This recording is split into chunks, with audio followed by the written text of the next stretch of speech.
Digitize and monetize with iEnt Live, the only platform that provides complete digital support for entertainers, promoters, businesses, and entrepreneurs.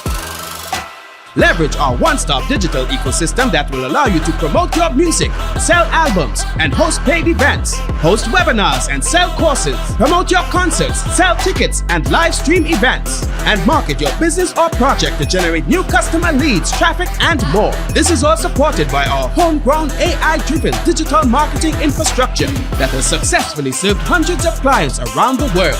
To learn more, send us a message or call 765-4641.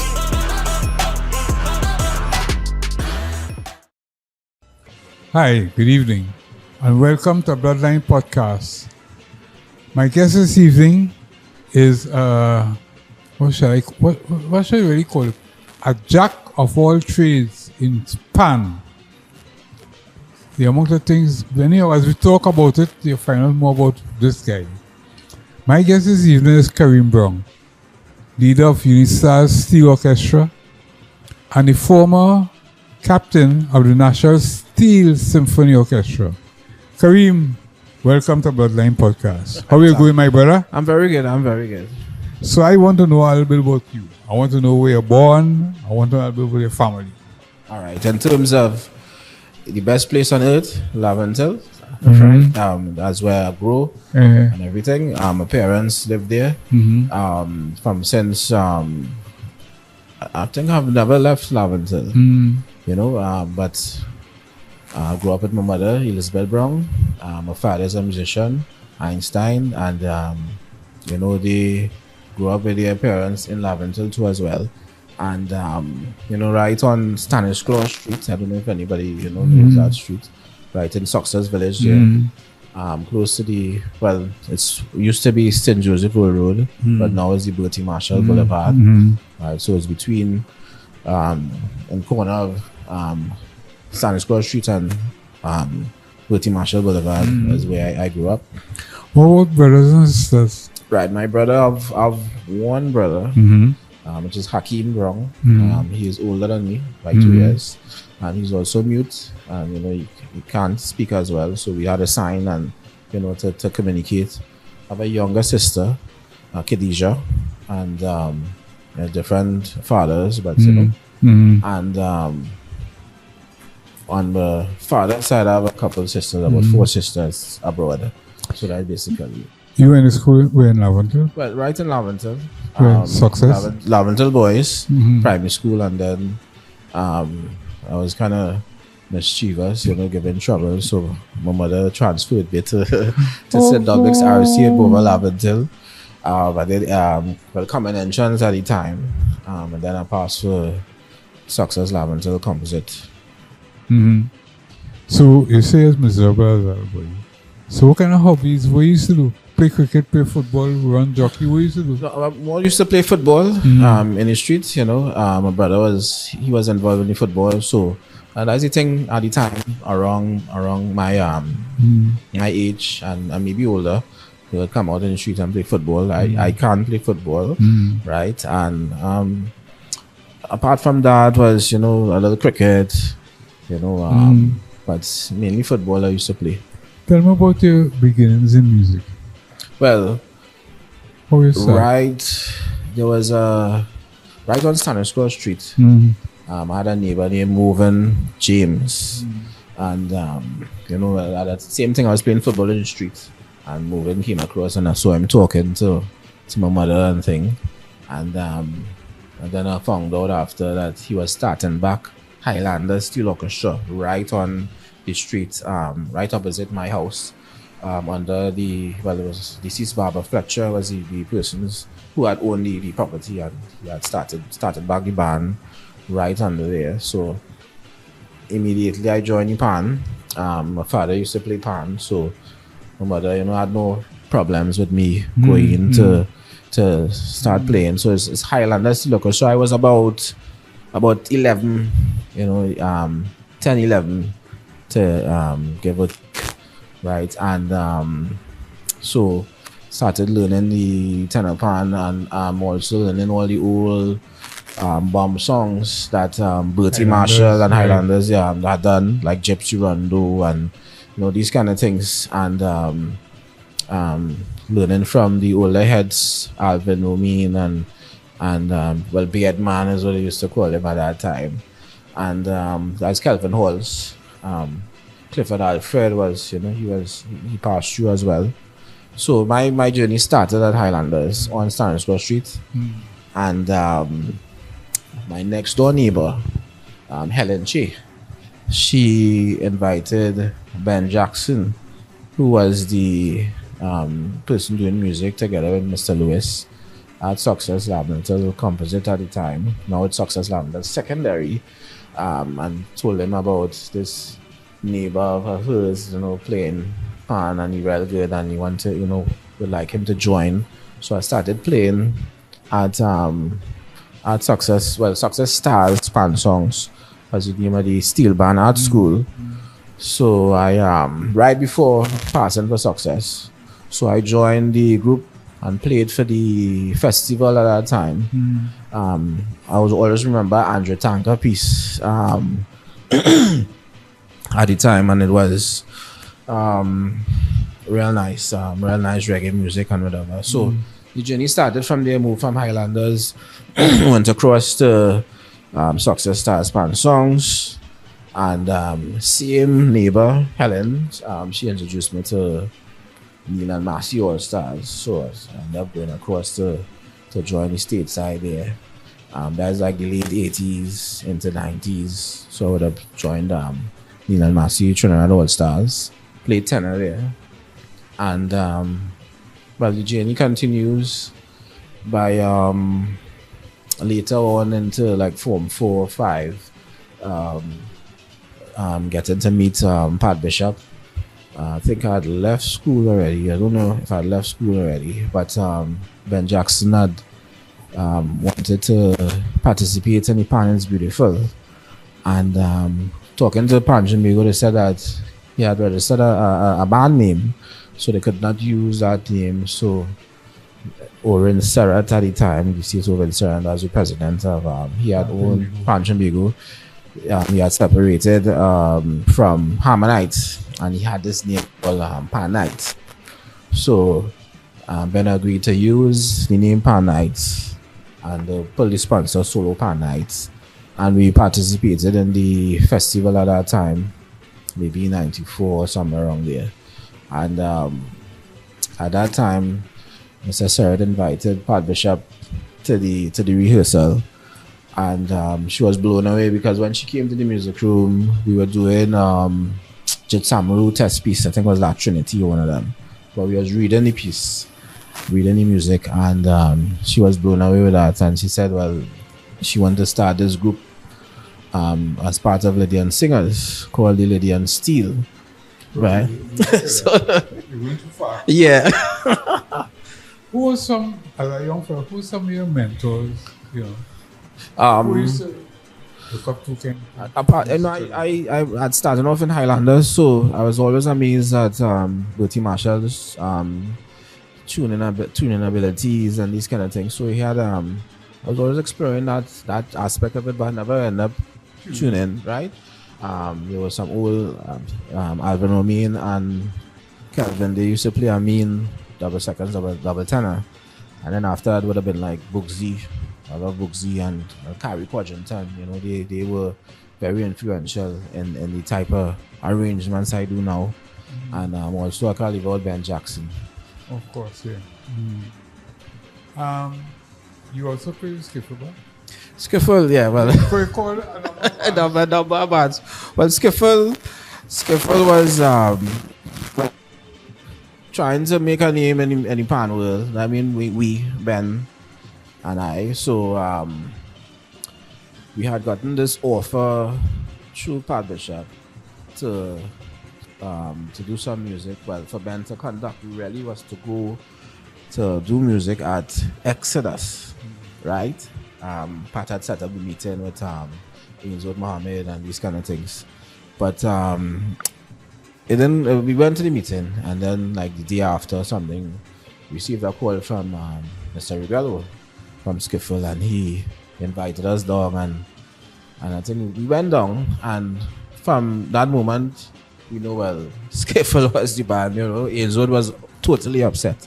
I can imagine. Yeah, because no Ainswood will be up. Oh God, because the same festival, Bugsy came down, he did Rainforest, and Ben conducted, and I did the scores and everything, and we won the festival. So he didn't like that at all. I can imagine. Yeah, so that is the journey to Skiffle, that festival. Wow. And it was totally different because I custom playing pan in the north, and the Southland is a little laid back in terms of their fight, towards the pan and thing, but very good players, skilled players, and that's, from since then, that relationship with Skiffle, from time to time, Junior would call and you want some music done, I would go down and do it, and Tell me about your China experience. China. That was a wow to begin with. I've never traveled so far with the pan, and when you talk to people who had done it before, like not just going to China, but outside of China, going to international performances, about the enthusiasm and the excitement that the people would have towards the instrument is first-hand experience. Although I traveled different places, but China, they were blown away with the instrument, and I was the captain at the time, right? And so I was tagged with Minister at the time, which was Lincoln Douglas, right? So we had meetings. I remember one particular meeting when we went to Beijing, and we met with the culture minister, and every dignitary, our minister, the culture minister from China, and somebody translating and thing. So when they reached, I was there to play the instrument and demonstrate and stuff. And I think I played I played a Chinese folk song, and then I went into like Panini minor, and I said, the minister came off his chair and he started speaking to me. I don't know anything in Chinese.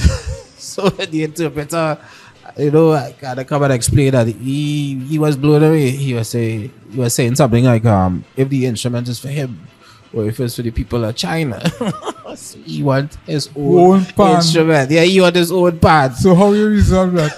I don't know. We only had £3 for gifts on the tour, and by the time we reached Beijing, we only had one. So I didn't get into that after. That was the minister and him to deal with. But I always remember him saying the people of Trinidad had to be very intelligent people to come up with an instrument like this, and that stick with me. Yeah. Wow. If only our Trinidadians would understand and appreciate how special we are as a people. They have nobody on this planet like us. Exactly. At all. Pan in education program. Pan in another hat. Let me hear what I want to know. That came out of that encounter with that marriage with Skiffle that year in the festival with Rainforest. Mark Locon had played tenor with Skiffle. So there was a whole line of tenor players that played, and to tell you the truth, Peter, I was so involved in trying to get the band organized, and I didn't even notice that Mark had played. I know Duvon and Carlin and some other people had played. Avis had played. This is which band? Skiffle? Skiffle. All of your Rainforest. Yes, it was a dynamic team, that Junior put together. I didn't realize that Mark played. Right. So if you look back in the video, you would see him in that back line. So after that experience, he said he wanted to do his own music, and he wanted it scored. So he contacted Ben, and Ben contacted me, and that is how we started the going towards developing the pan in education project. So he wanted to. Mark is a guy he's a CEO in a company, but he don't want to be sponsoring t-shirts and these kind of things. He wants to go into the other aspects of it. Right. So he looked at in terms of documenting our music and having it ready. So when people want music for pan, because they could go online and buy music from Beethoven and these guys, and you have it, and then you had to transcribe it for pan. Yeah. So he was saying, well, we just write music for pan, and he used his own compositions. He seeked some bands out, and they did arrangements on it. Yeah. Right, so at the end of the day, we end up creating a double CD, one CD with audio music, and then one CD with, let me say, for instance, we did Exodus. So Exodus would have done the arrangement. On that CD, we'd get a history of Exodus. We'd get a breakdown of the arrangement from Shat. Right, so he would tell it with some chorus, modulations, these kind of things. So if you wanna, and plus you will get a 1 minute clip of the song that you're gonna do. So the whole compact learning experience, and then there was a comparison between our tempo pan to our violin, the range, and all that you would find in pan and education. Whatever became of that program? It worked. To tell you, I was out. When you say work, they past sense, wanted to know. No, he did others, the Pan-Education 2 and whatever. But I was outside in Texas sometime, and I started playing, and like somebody called my name, Kareem, and then this person came and said, "You from Pan-Education?" I said, "Well, yeah, And then I realized what was some of the problems with Pan-Education. When we wrote the pieces for Trinidadians to play, Trinbagonians, which was too difficult. So the guy was explaining that when he have a piece that he used at university, he taken one piece for the whole entire semester. Yeah, you understand? Wow. So when I came back home, I said, Mark, we had to make this thing easier, and plus we would have to categorize it. Yeah. Like easy, medium, and then hard and advanced. So even the advanced can be our Trinbagonian advanced, right? But although now, years later, we have people outside of Trinidad really gaining in terms of skills, But so it has been a success. Yeah, I would say that. Okay. Let's turn to another hat you wear, or wore. The Music Literacy Trust. Right. So the trust. So the trust was developed also by Mark Luquan to facilitate pan people who want to aspire for tertiary education and don't have the financial backings to do that. Now this was done right before they installed Gate. Right? So you had like Ahmed Samaru and Kerry Chandler and Kajel Benjamin. So we had a lot of people participating really. I myself, right? So in order to tap into the resources that it's like a scholarship, right? You have to play and present and do an interview with a panel. I think my panel was like Liam Teague and Pat Bishop and Sat Sharma and some, Which was a scholarship to where? So, some people got a scholarship. What I'm saying, some people was able to utilize the money right in Trinidad here. That's right before Gate. And then some people went away abroad. I think Sion Gomez and all tap into that too. The first year, pay some money for the two for the yeah. Wow. Kind of thing. So that is what happened. And you know what happened? Came out of that trust. He ended up I think Skiffle and all benefited from that because the piece of land they were on, they was regularizing it, and some money went in to support that as well, I believe. So it was not just for scholarship, but for other kind of things. Okay, so we reach part of the interview I call blood pressure. I hope your pressure good. Yeah. I ask you 10 questions, a few questions, and you make a choice.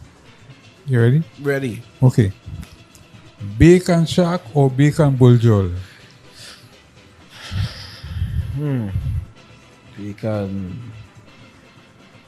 Bacon shack or bacon bullshit. That's a hard one to do. I know. Yeah. Bacon bullshit. Okay. KFC or Royal Castle? Royal Castle. That's it hard. Seafood or steak? Steak. Steak. Carib or salad? If anybody don't know me, they will know the answer is Kareem. Football or cricket? I like both of them. Cricket. Cinema or Netflix?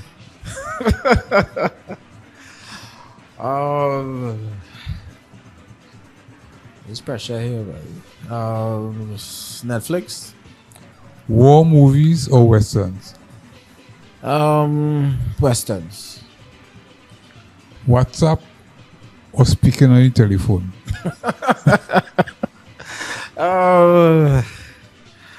There's pressure here, right? Maybe speaking on the telephone. Jazz or classics? I'm going to love both of them, bro. That's a hard one, bro. I think maybe I'd lean towards jazz. Music festival or panorama?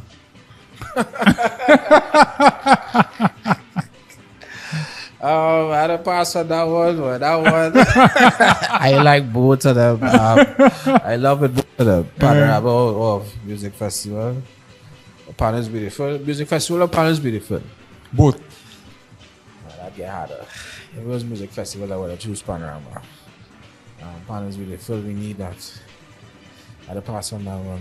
All right, but you answer your question quite well. Yeah. Your blood pressure good. Your blood pressure good. I had no pressure. Yeah. Today's podcast is sponsored by Caribbean Spring Water, natural alkaline spring water from the Northern Range. Composing for Pan. Listen to what you said earlier on. I take it that you have composed for Pan, right? Yes. You compose for Pan. Yes. How challenging is that? Like composing for Pan as do you say composing for piano? Or is the same music as music? They have a difference? It is. There's a difference. Remember, I grew up in Pan, so you understand the range, you understand what Pan will do, what section is, suitable for what type of arrangement. Of lately, I was able to go beyond the Pan and do like orchestral music, including Pan in it. So it has its challenges, but writing outside the Pan is difficult. But as you get into it, you understand how to use the strings, how to use the brass, how to use the woodwinds, percussion section, these kind of things. But it takes time. As a composer, you think it is relevant or important to have a more than a working knowledge of the conventional instruments? If you deal with Pan, you think it important to have? It is. I used to be astonished. Kareem used to come in and do arrangements. He would play the Pan, he would play the tenor, he would go and play the double tenor, he would play seconds. He would go down and play the guitar, cello, and bass. And I see that happen with Jet, and Renegades, and Bugsy in Phase 2, right? Robert Vinage, when you go to the other voice, from a tenor to guitar, cello to bass, it's you have to play differently. The language is different, so you must have an understanding of it, of each section, each voice. What bands have you arranged for? To name, right? So I have Unistars, arranged for Unistars, Highlanders, Chord Song Specialist from Laventil, Joylanders, NGC Joylanders, Couva Joylanders, West Side Tobago, right? I did some music with a lot of bands. Yeah, trying to, but that's Soul food. that's Food. In all of them, you have, by the way, arranged for Lydian Steel as well. yeah, Lady and Steel. I did music for Lady and Steel. In all of them, which one is you derive the most personal pleasure or enjoyment dealing with? I would say, well, there's three. I mean, I had I would say Unistars. Unistars is Laventers. Kind of homey. I can go there. Yeah. I can do anything. And Lady and Steel. And Highlanders. Those three bands are like home. Family. Yeah, family. All the others like Joylanders was I know what I mean. But yeah. I really enjoyed working with Unistars.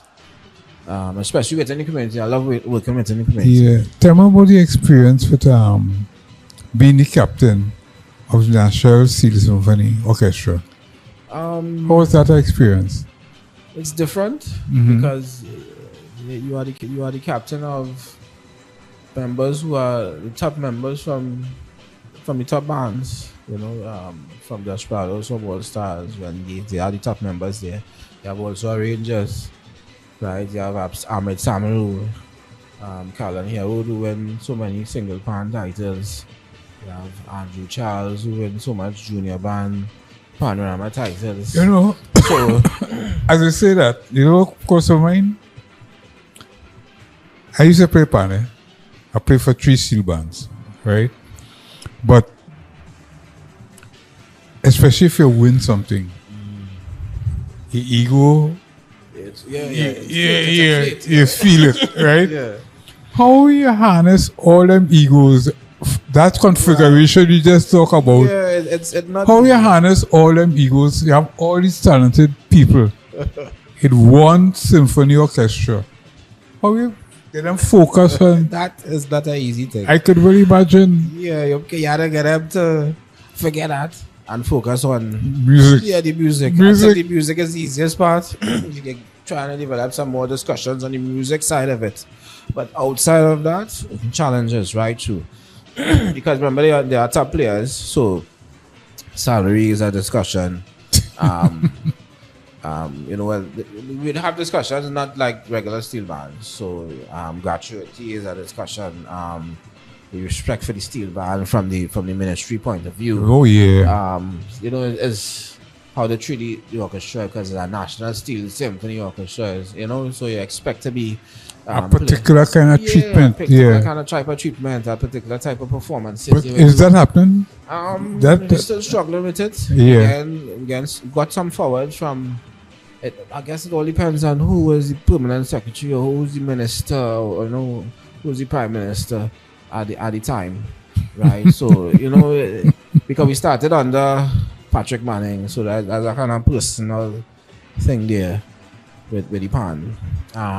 So as we progress to different ministers, really treat the pan and look at the pan in a different way. light, yeah. Yeah, and I believe we're still struggling with the pan being looked at as a professional entity, something that is financially viable, and something that we can attract revenue for the country.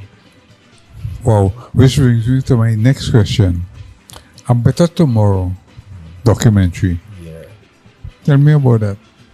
Well, the Better Tomorrow song is a Mark Roquan's composition, sung by Terry Lyons, right? And produced by Ibo. When was that done? I was done probably in 2022. I would say as early as maybe 2019. Before COVID? Yeah, it was COVID, right before COVID, because he was going to launch it, and then COVID hit. But he still went ahead and recorded with Terry and did a video with it, did animation with it too as well. So where's that? What happened? He entered some international competitions with Better Tomorrow as a video and as and he got some good traction, right? Internationally. right? And I believe it's working. Okay. The series Better Tomorrow series was on myself, and although it was COVID, it was a challenge because we had to come in the panniers, we had to wear masks, we had to make sure we observe all protocols and people not coming out how they're supposed to. So I didn't get to do a full arrangement on it. Yeah. Hoping to do one for this panorama 2023. I still want to do the Better Tomorrow with Highlanders. But the whole thing was about, moving from living in Laventille is a difference. The struggle coming out, the fight, how you grow up in the challenges to a better tomorrow, And I think that lyrics and music speaks to it. I wish you all success with that one. I just have a few more questions for you. In your opinion, how does pan, the national instrument, how it empowers young people? How it make them positively affects them? I listened to a speech by Michelle Huggins some time ago, and she spoke directly to that, and she was talking about her experience in pan growing up and thing. And when you join pan, the steel band automatically you're treated like an adult. In any pan in a sense. So you have to think differently. You have to operate as a team. You operate as a team, and you operate as a futuristic thinking person, right? Thinking that whatever you do now affects you in the future, right? And I think pan brings a lot to the table, not just coming to play for money or financial gains or whatever. It's a place for learning. It's a place for actually making friends. You might be going through some problems. You may be able to talk to someone in a panyard space. There's also a place for growing as an individual or as a better citizen. The steel band. Because when you look at the history and it says roughnecks and this and that, but when you look at the panyard now, it's a whole totally different thing. And some parents using it as a way of disciplining the children. As a matter of fact, the panyard today in Trinidad is one of the safest places to be. Yeah. And that is a plus. And I think we should. I mean, everything is about the government and a bit, but more. Investment should be going into the development of pan and how people run the panniers and how they do it and make sure they do it properly. Right? Yeah. Because you're shaping this young child, because you may get somebody from primary school or in secondary school going out to be an adult, right? And you impacting on their life, how the do everything, the discipline, everything, their life, the future. So it's important that the leaders and the captains and them do what is necessary, what is right, and show them what's right, because it will affect them in the long run. Just a couple more questions. UNISAS. By the way, how UNISAS? When I from Laventille as right, I come out of Clay Street. They just don't do it from Stanley's Cross Street. Right, yeah. Right? And in Laventille, we had Desperados. We had guys. Well, when I was a little boy, Laventille was Laventille 1 and Laventille 2. Yeah. Right? Up the hill, down the hill. Up the hill and down the hill. So you had Desperados, you had Highlanders, you had Savoys. Savoys, yes. Right? UNISAS, fairly new to those three. Yeah. Right? So tell me what UNISAS. UNISAS is, I would say, a breakaway from Phonics. Phonics is originally up from past the street side. So you don't have these senior members from Phonics. Whatever happened, yeah, them decide to start their own thing somewhere in the 90s. Right? And they move away from past the street and they came down to Espinette Street side. and they created this whole, this kind of clubhouse situation, but they ended up just using the pan and developing the steel band.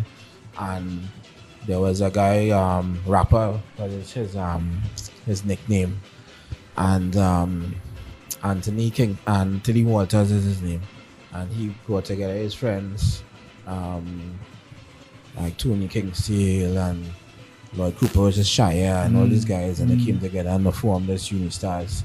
They really wanted this to go conventional, but financially it was easier to do single band, and that's how they ventured into the single band category.